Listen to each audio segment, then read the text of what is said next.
अशोक भान जी, सवाल बहुत बहुत सिंपल और बहुत स्ट्रेट ये होता है कि जो शख्स, जो मजदूर उत्पादन में, विकास में शायद सबसे काबिल है, वो ही इतना मजबूर क्यों है इस सिस्टम में?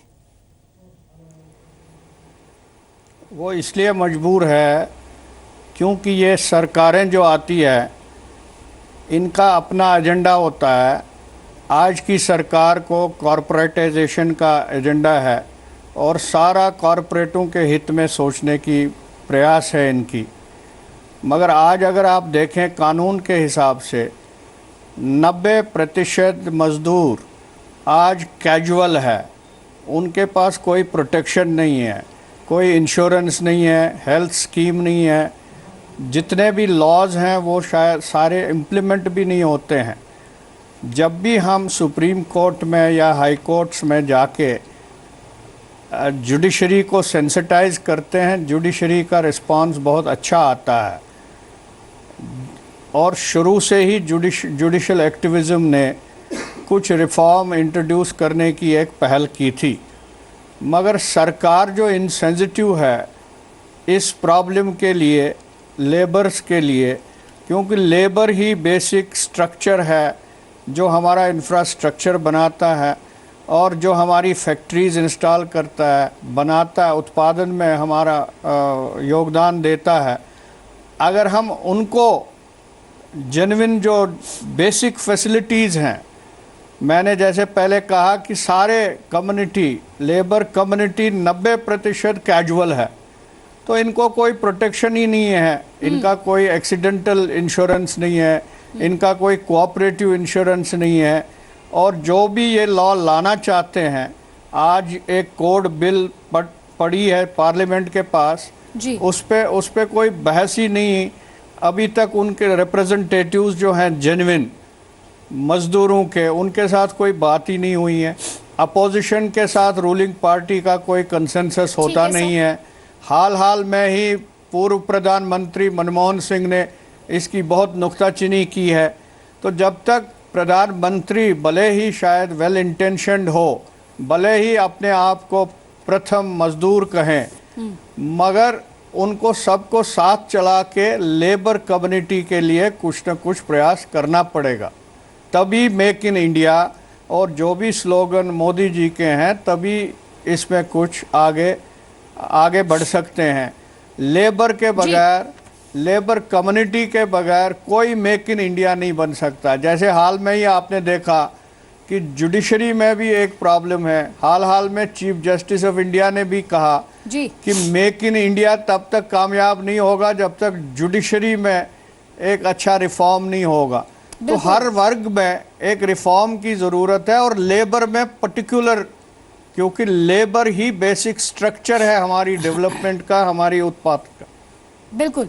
सुखदेव जी, आप हाथ भी उठा रहे थे और जिस तरीके की बातें अभी अशोक जी ने भी सामने रखी हैं और वो खुद एक लीगल एक्सपर्ट है, निराश मजदूर आशावादी भारत का कैसे निर्माण कर सकता है? ये तो उससे सबसे बड़ा सवाल फिर ये हो जाता है। ये मैं दो चीजें कहना चाहता हूं कि अगर लेबर रिफॉर्म पर यह सोचना कि सरकार ने बात नहीं की है, कदाचित गलत है। 4 चक्रों में बात हुई है और इंडिया लेबर कोड पर अभी तीसरे चक्र की वार्ता हुई है। अगर किसी श्रम संघ ने अपनी संस्तुतियां नहीं दी है तो उसकी जिम्मेदारी है। भारतीय मजदूर संघ ने अपने तीसरी चक्र की वार्ता में अपनी जो हमारी अपेक्षाएं सरकार से, उनको मैंने उनके सामने रखा है और सरकार ने उनको कंसीडर करने का प्रयास भी किया है। पर प्रश्न ये उठता है कि कानून नया हो या कानून पुराना हो या रिफॉर्म करके उसको हम किसी दूसरे रूप में लाएं, जब तक इन्फोर्समेंट नहीं होगा, इन्फोर्समेंट अगर वर्तमान कानूनों का 1% भी इन्फोर्समेंट हो जाए तो 80% से अधिक समस्याओं का निदान अभी भी संभव हो सकता है। रिफॉर्म करने की आवश्यकता ही नहीं पड़ेगी। Only enforcement, only enforcement. Kuldeep Kumar साहब, कामगार के नाम पर 1 मई तो मनाई जाती है सर, लेकिन हम इस मुद्दे को उठा रहे हैं क्योंकि सवाल ये कुल मिलाकर करीब 47 करोड़ मजदूरों का है। 47 करोड़ इसलिए क्योंकि इसमें हम अनऑर्गेनाइज सेक्टर को भी शामिल कर ले रहे हैं। ये उन मजदूरों का है, उनके परिवारों का है, उनके बच्चों का है और उनसे जुड़े हुए भारत का है सर। तो जो देश निर्माण करता है, जो विकास में और उत्पादन में सबसे अहम किरदार निभाता है सर, उसी का तिरस्कार क्यों हो रहा है?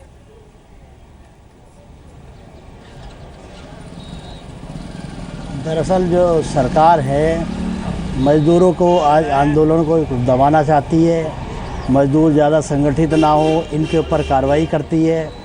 आज की डेट में मज़दूरों को जो उनके हक़ हैं वो पूरी तरह नहीं मिलते, उनको दबाने के लिए पूरा प्रयास किया जाता है। हालांकि सारी नेशनल ट्रेड यूनियन ने मिल कर के पूरे देश के अंदर मोर्चा बनाया है और इसकी लड़ाई को लड़ने का प्रयास कर रहे हैं, लेकिन फिर भी अभी काफ़ी हद तक उसमें बहुत कुछ करने की आवश्यकता है और अभी उसमें कोई कामयाबी नहीं मिल पा रही है।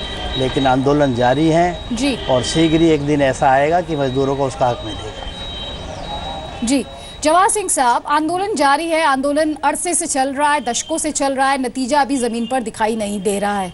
लेकिन जवाहर सिंह साहब, सरकारें आती हैं, कहती हैं कच्चे मकान हटाएंगे, पक्के मकान देंगे। कच्चे मकान तो जाहिर तौर पर हटा देती हैं, पक्के मकान देती हैं या नहीं, उस पर एक बड़ा सवालिया निशान रहता है। साथ ही जो बुनियादी सुविधाओं के लिए जिस तरीके से लोग वहां पर तरसते हैं, उसके अलावा ना कभी स्वास्थ्य की सेवाएं उन तक पहुंच पाती है, ना कभी स्कूल की सेवाएं, ना कभी शिक्षा उन तक पहुंच पाती है।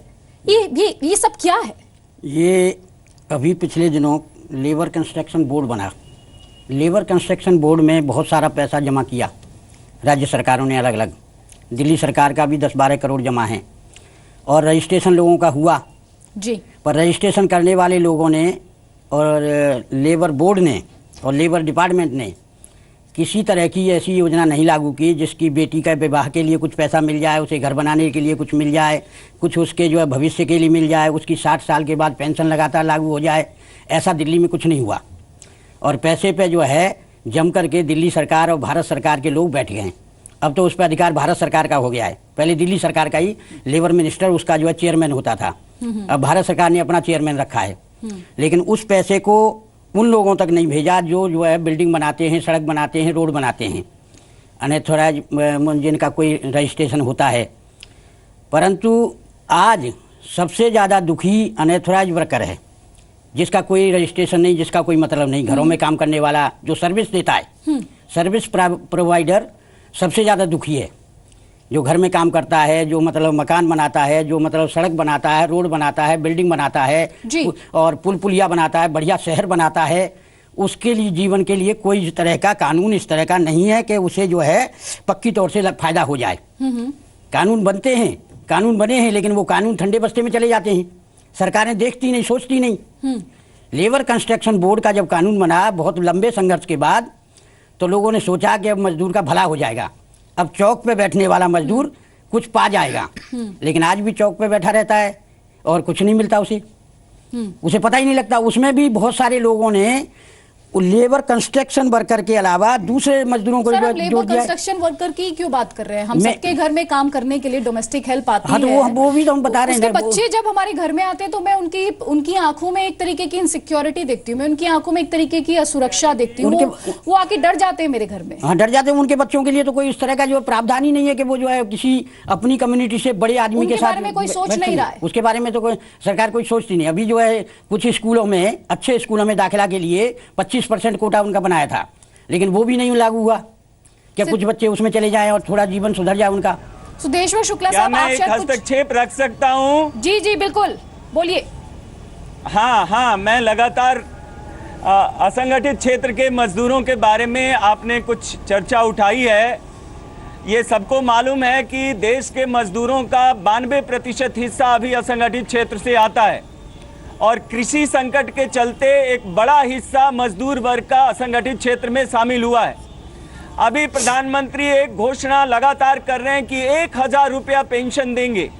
आप समझ सकती हैं कि 60 साल के मजदूर को 1000 रुपया पेंशन देने से उसका कितना हित लाभ और कितना लाभ मजदूरों को सरकार देना चाहती है। ये पेंशन की राशि अपने आप में ही बता देती है कि सरकार की मंशा क्या है।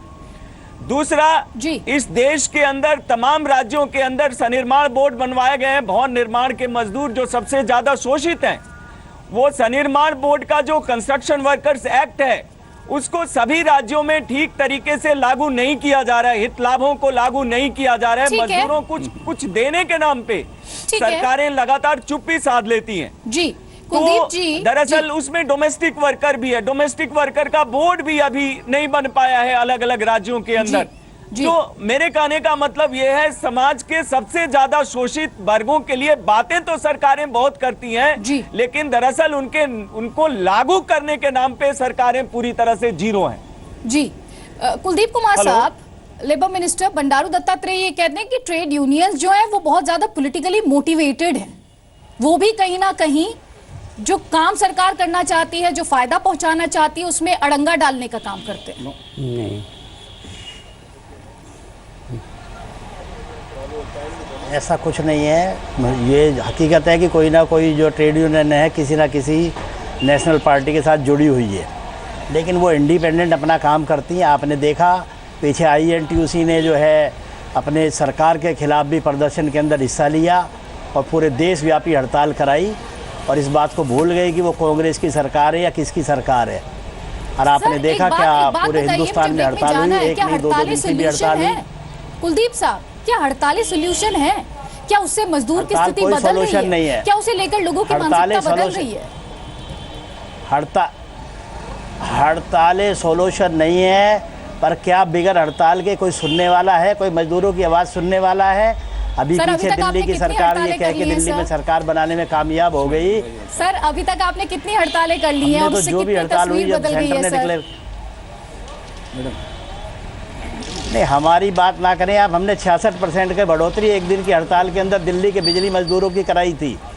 66% सैलरी के अंदर बढ़ोतरी, जो एक ऐतिहासिक था। और अगर जो आप कहेंगी तो इस तरह की मैं आपको दर्जनों चीज़ें गिनवा दूंगा कि हमने कितनी हड़तालें करी है। सुखदेव जी, आप कुछ मैं कहना सिर्फ चाह आपको रहे हैं ये जल्दी से? बताना मैं कह चाह रहा हूँ कि कि दिल्ली के मजदूरों मैं को कुलदीप जी के ये- विचार से इत्तेफाक करता हूं कि एक मिनट, मेरी बात तो खत्म होने दीजिए, मैडम। कोई भी राजनीतिक दल से की पार्टी पिछलग्गू हो सकती है, पर भारतीय मजदूर संघ कतई किसी भी ठीक है सर। राजनीतिक पार्टी का पिछलग्गू नहीं है।